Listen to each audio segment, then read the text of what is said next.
ಕರ್ನಾಟಕ ರಕ್ಷಣಾ ವೇದಿಕೆ ವತಿಯಿಂದ ರಾಣೆಬೆನ್ನೂರು ಪೋರ್ಟ್ ಸರ್ಕಲ್ನಲ್ಲಿ ಕನ್ನಡ ರಾಜ್ಯೋತ್ಸವ ವಿಶ್ವ ಮಾನವ ರಾಷ್ಟ್ರಕವಿ ಕುವೆಂಪು ಅವರ 121ನೇ ಹುಟ್ಟುಹಬ್ಬ ನಾಡಗೀತೆಯ 100ರ ಸಂಭ್ರಮ ಹಾಗೂ ಬೆಳ್ಳಿ ಹಬ್ಬವನ್ನು ವಿಜೃಂಭಣೆಯಿಂದ ಆಚರಣೆ ಮಾಡಲಾಯಿತು.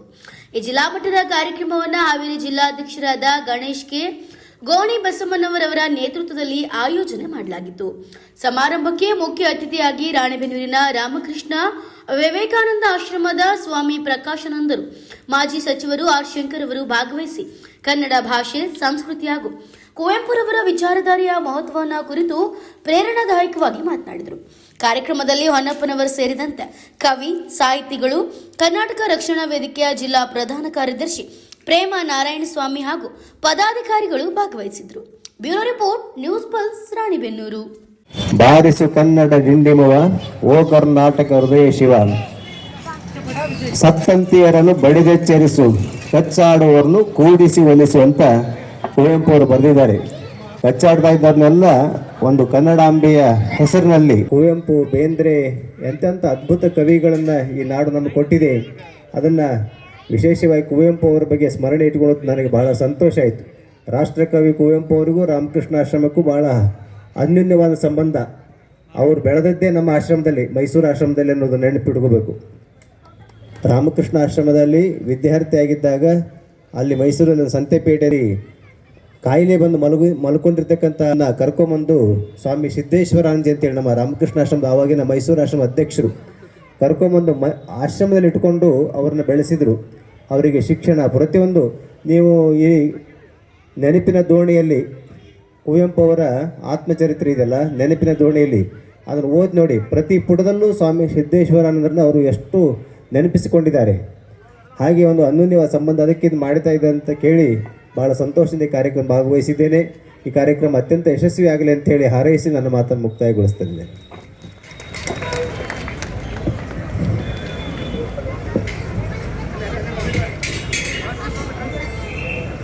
ಹಲೋ ಹಲೋ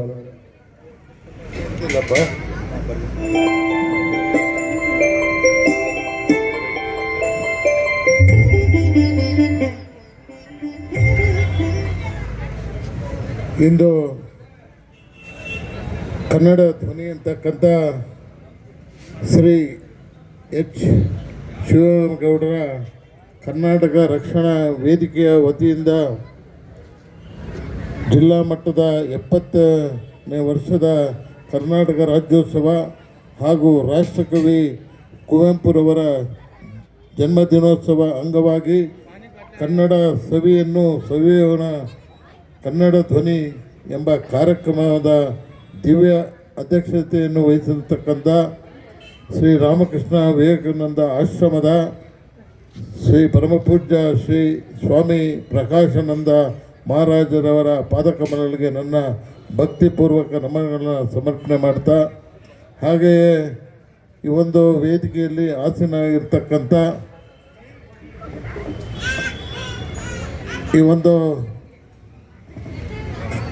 ಕಾರ್ಯಕ್ರಮದ ಜಿಲ್ಲಾ ಅಧ್ಯಕ್ಷರಾಗಿ ಮೊದಲನೇ ಬಾರಿಗೆ ನನ್ನ ಆತ್ಮೀಯರು, 2 ಬಾರಿ ಶ್ರೀ ಗಣೇಶ್ ಅವರಿಗೆ ನನ್ನ ಪಕ್ಷದ ವತಿಯಿಂದ ಅವರಿಗೆ ನಾನು ನಗರ ಪಾಲಿಕೆ ಸದಸ್ಯರಿಗೆ ಟಿಕೆಟನ್ನು ಕೊಟ್ಟೆ. ಭಾಳ ಅಂತರದಿಂದ ಅವರು ಪರಾಭವಗೊಂಡಿದ್ದಾರೆ. ಆದರೆ ಒಳ್ಳೆಯ ಸಂಘಟನೆ ಇಟ್ಕೊಂಡು ಅವರು ಮುಂದುವರಿತಾ ಇರೋದು ಭಾಳ ಖುಷಿಯನ್ನು ತಂದಿದೆ. ಅದಕ್ಕಾಗಿ ನಾನು ಸಣ್ಣ ಕಾರ್ಯಕ್ರಮ ಆದರೂ ನಾನು ಪ್ರಪ್ರಥಮವಾಗಿ ಮಾಡ್ತಾಯಿದ್ದೇನೆ. ತಮ್ಮ ಆಶೀರ್ವಾದ ಮಾಡಬೇಕು ಬಂದು ಅಂತಕ್ಕಂಥ ಮಾತನ್ನು ಹೇಳಿದಾಗ ಭಾಳ ಸಂತೋಷದಿಂದ ಒಪ್ಪಿ ನಾನು ಈ ಕಾರ್ಯಕ್ರಮಕ್ಕೆ ಬಂದಿದ್ದೇನೆ.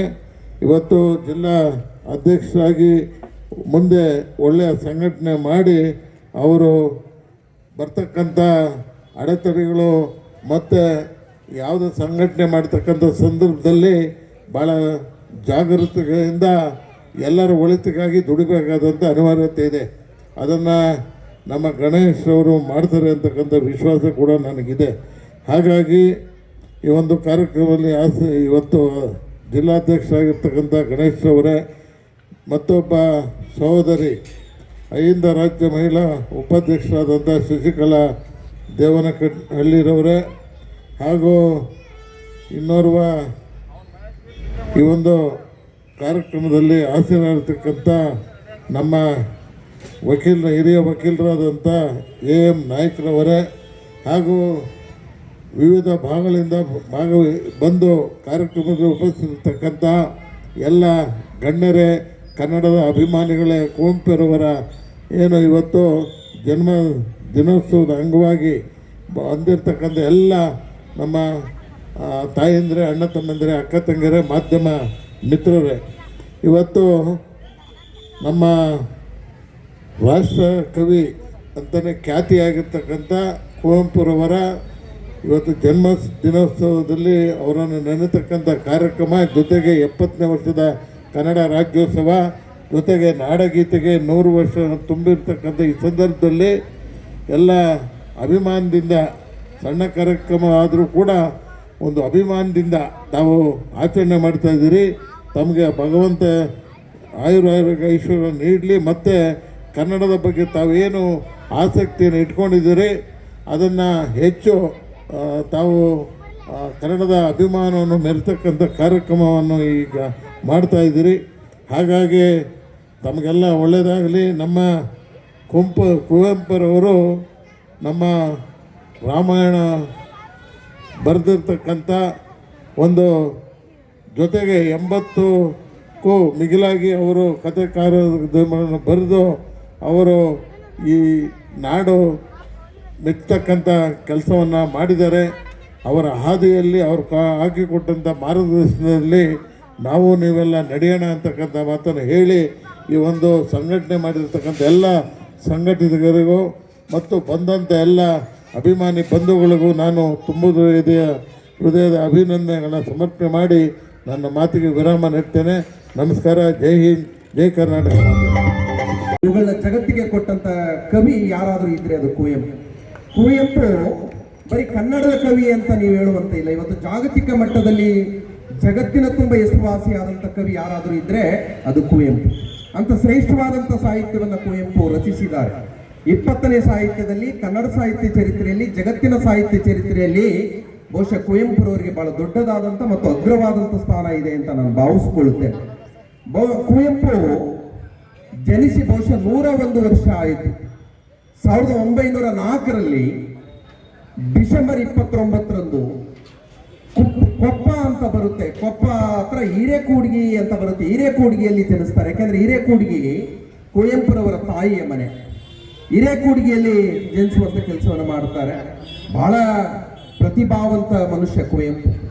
ಅವರು 1922ರಲ್ಲಿ ಅಂದ್ರೆ 18ನೇ ವಯಸ್ಸಿನಲ್ಲಿ, ಕುವೆಂಪು ತಮ್ಮ 18ನೇ ವಯಸ್ಸಿನಲ್ಲೇ ಇಂಗ್ಲಿಷ್ ಕವನ ಸಂಕಲನವನ್ನ, ಇಂಗ್ಲಿಷ್ ಕವಿತೆಗಳನ್ನು ಒಳಗೊಂಡಂತ ಒಂದು ಕವನ ಸಂಕಲನವನ್ನ ರಚನೆ ಮಾಡ್ತಾರೆ. ಅದು ಬಿಗಿನರ್ಸ್ ಮ್ಯೂಸ್ ಅಂತ. ಅದನ್ನು ಅವತ್ತಿನ ಬಹುಪಾಲು ವಿದ್ವಾಂಸರು ಆ ಕೃತಿಯನ್ನ, ಆ ಕವನ ಸಂಕಲನವನ್ನ ಮೆಚ್ಚಿಕೊಳ್ತಾರೆ. ಆಕಸ್ಮಿಕವಾಗಿ ಅದೇ ಕಾಲಕ್ಕೆ, ಅದೇ ಸಮಯಕ್ಕೆ ಒಬ್ಬ ಐರಿಷ್ ಕವಿ ಜೇಮ್ಸ್ H. ಕಜಿನ್ಸ್ ಅನ್ನೋ ಒಬ್ಬ ಐರಿಷ್ ಕವಿ ಕರ್ನಾಟಕಕ್ಕೆ ಬರ್ತಾರೆ. ಕುವೆಂಪು ಅವ್ರನ್ನ ಭೇಟಿ ಮಾಡಿ ಆ ಕವನ ಸಂಕಲನವನ್ನು ಕೊಡ್ತಾರೆ. ಹಿಂಗೆ ನಾನು ಇಂಗ್ಲಿಷ್ನಲ್ಲಿ ಕವನಗಳನ್ನ ಬರೆದಿದ್ದೇನೆ, ದಯಮಾಡಿ ನೀವು ನೋಡಿ ಓದಿಕೊಡಿ ಅಂತ ಕೊಡ್ತಾರೆ.